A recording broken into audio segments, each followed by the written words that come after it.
Hello, പുതിയൊരു വീഡിയോയിലേക്ക് എല്ലാവർക്കും സ്വാഗതം. ഇന്ന് എല്ലാവർക്കും ഒരുപാട് ഉപകാരപ്പെടുന്ന നമ്മൾ അറിഞ്ഞിരിക്കേണ്ട ഒരു 10ഓളം ടിപ്സും കാര്യങ്ങളൊക്കെ ഉണ്ടോ വീഡിയോയിൽ ഉൾപ്പെടുത്തിയിട്ടുള്ളത്. ഇതെല്ലാം ഞാൻ ചെയ്ത് നോക്കി, എനിക്ക് റിസൾട്ട് കിട്ടിയ കാര്യങ്ങളാണ് എന്തെങ്കിലും ഉള്ളത്. അപ്പോൾ വീഡിയോയിലേക്ക് പോകുന്നതിന് മുമ്പ് ആദ്യമായിട്ട് ഈ ചാനൽ കാണുന്ന ആരെങ്കിലും ഉണ്ടെങ്കിൽ ഒന്ന് സബ്സ്ക്രൈബ് ചെയ്ത് സപ്പോർട്ട് ചെയ്യണേ. അതിൻ്റെ തൊട്ടടുത്ത് കാണുന്ന ആ ബെല്ലൈക്കണും കൂടി ഒന്ന് ക്ലിക്ക് ചെയ്താൽ ഞാൻ അപ്ലോഡ് ചെയ്യുന്ന വീഡിയോസ് ഉടനെ തന്നെ നിങ്ങൾക്ക് നോട്ടിഫിക്കേഷനായി ലഭിക്കുന്നതാണ്. എങ്കിൽ നമുക്ക് നേരെ വീഡിയോയിലേക്ക് പോകാം. അപ്പോൾ ഇതിലെ ആദ്യത്തെ ടിപ്പ്, നമ്മൾ ഫാൻ ഒന്ന് ക്ലീൻ ചെയ്തെടുക്കുകയാണ്. അത്യാവശ്യം നന്നായിട്ട് പൊടി പിടിച്ച ഫാന് താഴെ ബെഡ് ഉണ്ടെങ്കിൽ ബെഡിലൊന്നും ഒട്ടും പൊടിയാവാതെ എങ്ങനെ നമുക്ക് ക്ലീൻ ചെയ്തെടുക്കാൻ നോക്കാം. അതിനായിട്ട് നമുക്ക് വേണ്ടത് നമ്മൾ പഴയ തലയണ കവർ ഉണ്ടല്ലോ, അതാണ് നമുക്കിതിന് വേണ്ടത്. ഈ ഒരു പഴയ തലയണ കവർ ഉണ്ടെന്നുണ്ടെങ്കിൽ നമുക്ക് താഴെ ഒന്നും ഒട്ടും പൊടി വീഴാതെ നല്ല രീതിക്ക് തന്നെ ഫാനൊന്ന് ക്ലീൻ ചെയ്തെടുക്കാനായിട്ട് പറ്റും. അപ്പോൾ ഇനി പഴയ തലയണ കവറൊന്നും കളയാതെ നമുക്ക് ഇതുപോലെ യൂസ്ഫുള്ളായിട്ട് ഉപയോഗിക്കാം കേട്ടോ. അപ്പോൾ തലയണ കവർ നമ്മുടെ ഫാനിൻ്റെ ലീഫിലേക്ക് ഇതുപോലെ ഇട്ട് ഇങ്ങനെ ഒന്ന് വലിച്ചെടുത്താൽ മതി കേട്ടോ. ഒട്ടും തന്നെ പൊടി താഴെ പോവാതെ നമുക്കത് ക്ലീൻ ചെയ്തെടുക്കാനായിട്ട് പറ്റും. ആദ്യം ഫാന് അതിന് മുകളിലത്തെ പൊടിയൊന്ന് തുടച്ചെടുക്കുകയാണ് വേണ്ടത്. എന്നിട്ട് മറ്റൊരു തലയണ കവർ ചെറുതായിട്ട് നനച്ചതിന് ശേഷം വീണ്ടും ഒന്ന് തുടച്ചെടുത്താൽ നമുക്ക് വലിയ ബുദ്ധിമുട്ടില്ല, പെട്ടെന്ന് തന്നെ ഫാനൊന്ന് ക്ലീൻ ചെയ്തെടുക്കാനായിട്ട് കഴിയും. പിന്നെ നമ്മുടെ ഫാനൊക്കെ എപ്പോഴും ഇടയ്ക്കിടയ്ക്കൊന്ന് തുടച്ചെടുക്കാനുണ്ട് ഏറ്റവും നല്ലത്. നന്നായിട്ട് പൊടി പിടിച്ച് അങ്ങനെ കിടക്കുമ്പോൾ നമ്മുടെ ഫാനൊക്കെ പെട്ടെന്ന് തന്നെ തുരുമ്പ് പിടിക്കാൻ ചാൻസ് ഉണ്ട്. അപ്പോൾ തുരുമ്പൊന്നും വരാതിരിക്കാനായിട്ട് പൊടി പിടിക്കുമ്പോൾ തന്നെ നമ്മളത് തുടച്ചെടുക്കുകയാണ് ഏറ്റവും നല്ലത്. ഇപ്പോൾ കണ്ടില്ലേ, നമ്മുടെ ഫാൻ ക്ലീൻ ചെയ്ത് കഴിഞ്ഞിട്ടുണ്ട്. എന്നാൽ നമ്മുടെ ബെഡിലൊന്നും ഒട്ടും തന്നെ പൊടി ചാടിയിട്ടുമില്ല കേട്ടോ. അപ്പോൾ ഈ ഫാൻ കണ്ടില്ലേ, ഇതിന്മേലൊക്കെ അത്യാവശ്യം നല്ല രീതിക്ക് തന്നെ പൊടി പിടിച്ചിട്ടുണ്ട്. ഇത്രയൊക്കെ ആവുന്നതിന് മുമ്പ് നമ്മളിത് തുടച്ചെടുക്കാൻ കേട്ടോ ഏറ്റവും നല്ലത്. ഇനിയിപ്പോൾ ഇത്രയും പൊടി പിടിച്ചതായാലും നമുക്കിത് 2-3 മിനിറ്റിനുള്ളിൽ തന്നെ ഇതുപോലെ പഴയ തലയണ കവർ ഉപയോഗിച്ച് പെട്ടെന്ന് തന്നെ നമുക്കിത് ക്ലീൻ ചെയ്തെടുക്കാനായിട്ട് കഴിയും. എന്നാൽ താഴെ ബെഡിലോ നിലത്തോ ഒന്നും ആവില്ല കേട്ടോ, ഒട്ടും പൊടി താഴെ പോവില്ല. അപ്പോൾ എല്ലാവരും ട്രൈ ചെയ്ത് നോക്കുക. ഇനി നമുക്ക് അടുത്ത ടിപ്പ് നോക്കാം. ഇനി ഇതുപോലുള്ള മൺചട്ടികൾ നമ്മൾ കറിയൊക്കെ വെക്കാനായിട്ട് ഗ്യാസിൽ വെക്കുന്ന സമയത്ത് അതിൽ കഴുകിയ വെള്ളം നന്നായിട്ട് തുടച്ചതിന് ശേഷം ഗ്യാസ് ഓൺ ചെയ്യുക. അങ്ങനെ ആകുമ്പോൾ നമ്മുടെ ഗ്യാസ് നമുക്ക് ലാഭിക്കാനായിട്ട് പറ്റും. അല്ലെങ്കിൽ നമ്മളിത് വെള്ളം വറ്റുന്നത് വരെ വെയിറ്റ് ചെയ്യണമല്ലോ, അപ്പോൾ അത്രയും സമയം നമുക്ക് ഗ്യാസ് നഷ്ടപ്പെടുകയാണ് ചെയ്യുന്നത്. ഇങ്ങനെ ഇതിൽ വെള്ളം നന്നായിട്ട് തുടച്ചതിന് ശേഷം യൂസ് ചെയ്യാന്നുണ്ടെങ്കിൽ നമുക്ക് ഗ്യാസും ലാഭിക്കാം, സമയം ലാഭിക്കാനായിട്ട് പറ്റും. ഇതിൽ വെള്ളം നന്നായിട്ട് തുടച്ചെടുത്തുകൊണ്ട് നമുക്ക് ഗ്യാസ് ഓൺ ചെയ്ത് കറി ഉണ്ടാക്കാം.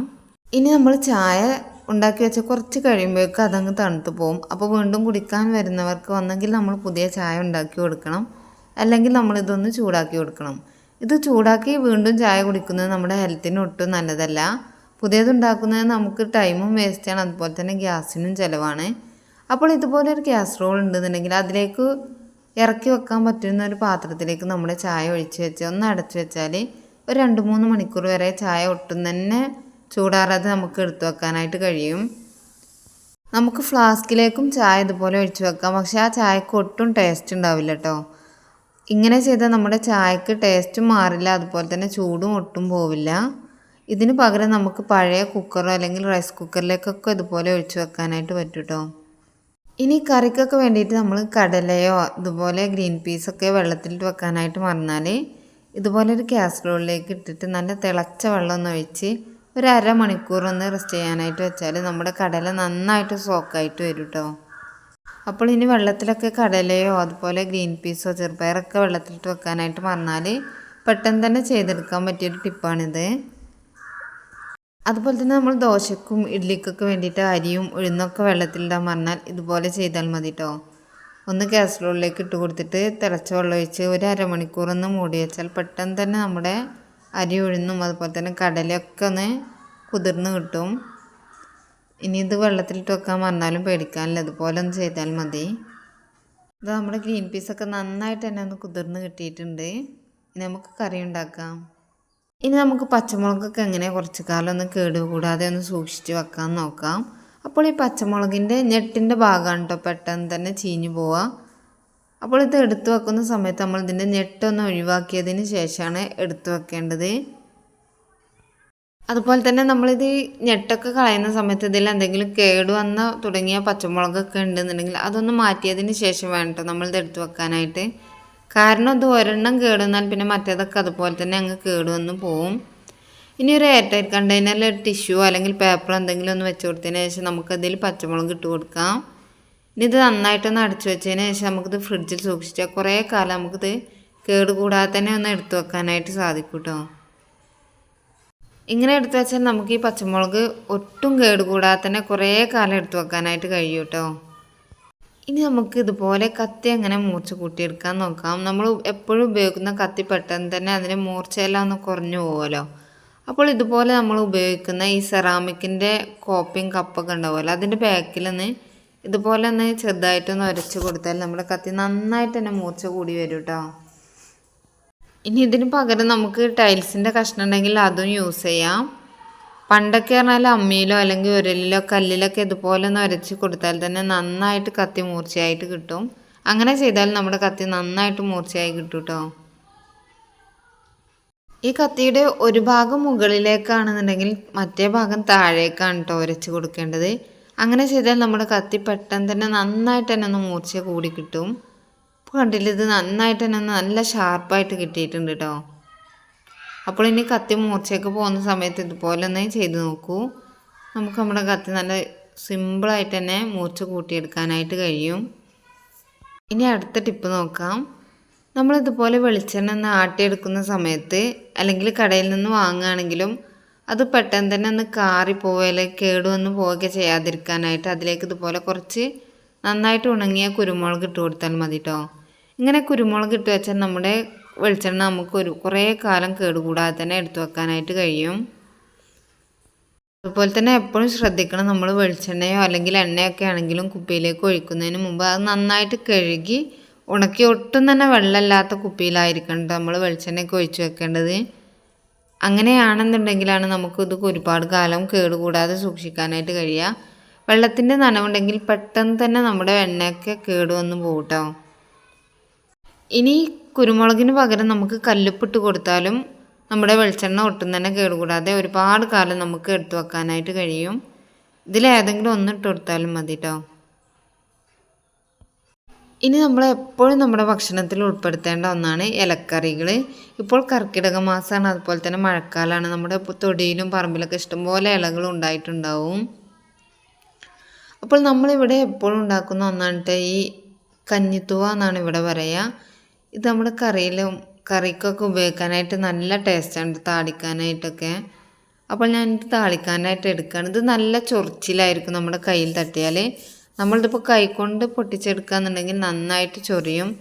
അപ്പോൾ അങ്ങനെ ചൊറിയാതെ നമുക്കിത് എടുക്കാനായിട്ട് ഇതുപോലെ ഒരു കത്രിക ഉപയോഗിച്ചാൽ മതി കേട്ടോ.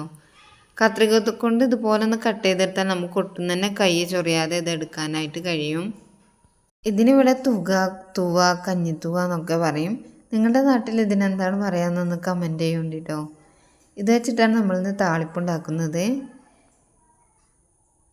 അപ്പോൾ ഇതുവരെയും ഈ ഒരു ഇല വെച്ചിട്ട് കറി വെച്ച് കഴിക്കാത്തവരാണെന്നുണ്ടെങ്കിൽ എന്തായാലും നിങ്ങളിതൊന്ന് ട്രൈ ചെയ്ത് നോക്കണം. നല്ല ടേസ്റ്റാണ് ഈ ഇലക്ക്. ഇനി നമുക്ക് മത്തൻ്റെ ഇല എല്ലാം ഉണ്ട് എടുക്കാനായിട്ട്. എല്ലാ ഇലക്കറികളും നമ്മുടെ ഭക്ഷണത്തിൽ ഉൾപ്പെടുത്തുന്നത് വളരെ നല്ലതാണ്. ഇനി അടുത്ത ടിപ്പ്, നമ്മൾ പപ്പായ എല്ലാം ഉണ്ടായി കഴിഞ്ഞ് അടുത്ത ടിപ്പ് എന്ന് പറയുന്നത് ഇതുപോലെ പപ്പായ മരമെല്ലാം നന്നായിട്ട് വളർന്ന് അതിൽ പപ്പായ ഉണ്ടാവാൻ നിൽക്കുന്ന സമയത്ത് അതിൻ്റെ മുകൾ ഭാഗം ഒന്ന് കട്ട് ചെയ്ത് കൊടുത്തിട്ട് ഒന്ന് കവർ ചെയ്ത് കൊടുത്താൽ ഇതുപോലെ അതിന് കൊമ്പുണ്ടായി വീണ്ടും അതിൽ ഇഷ്ടം പോലെ പപ്പായ നമുക്കുണ്ടാവും കേട്ടോ. സാധാരണ നമ്മൾ ഇത്രയും വലുതായതിനു ശേഷം പപ്പായ ഉണ്ടാവൽ കഴിഞ്ഞാൽ പിന്നെ അതങ്ങനെ മരം വെട്ടി കളയായിരിക്കും ചെയ്യുക. അപ്പോൾ അങ്ങനെ ചെയ്യാതെ അതിൻ്റെ മുകൾ ഭാഗം ഒന്ന് കട്ട് ചെയ്ത് കൊടുത്താൽ ഇത് കണ്ടില്ലേ, ഇതുപോലെ നമുക്ക് വേറെ കൊമ്പുകളെല്ലാം ഉണ്ടായി ഇഷ്ടം പോലെ പപ്പായ നമുക്ക് വീണ്ടും ഉണ്ടാക്കിയെടുക്കാനായിട്ട് കഴിയും. അപ്പോൾ ഇനി തുവ വെച്ചിട്ട് എങ്ങനെ താളിപ്പുണ്ടാക്കാമെന്ന് നോക്കാം. ഇതുപോലെ ഒരു കത്രിക ഉണ്ടെന്നുണ്ടെങ്കിൽ നമ്മുടെ കൈ ഒട്ടും ചൊറിയാതെ തന്നെ നമുക്കത് കട്ട് ചെയ്തെടുക്കാനായിട്ട് കഴിയും കേട്ടോ. ഇനി താളിപ്പ് ഉണ്ടാക്കാൻ അറിയാത്തവർക്കായിട്ട് ഒരു ചട്ടിയിലേക്ക് കുറച്ച് വെളിച്ചെണ്ണ ഒഴിച്ചു കൊടുക്കണം. അതിലേക്കൊരു 3-4 ചുവന്നുള്ളി അരിഞ്ഞ് ചേർത്ത് കൊടുക്കാം. ഇനി ചുവന്നുള്ളി ഇല്ല എന്നുണ്ടെങ്കിൽ അതിന് പകരം ചെറിയൊരു കഷ്ണം സവാള ചെറുതായിട്ട് അരിഞ്ഞ് ചേർത്ത് കൊടുത്താലും മതി. അതിൻ്റെ കൂടെ തന്നെ അതിലേക്ക് എരിവിന് ആവശ്യത്തിനുള്ള 2-3 പച്ചമുളകും കൂടി ഒന്ന് ചേർത്ത് കൊടുക്കണം.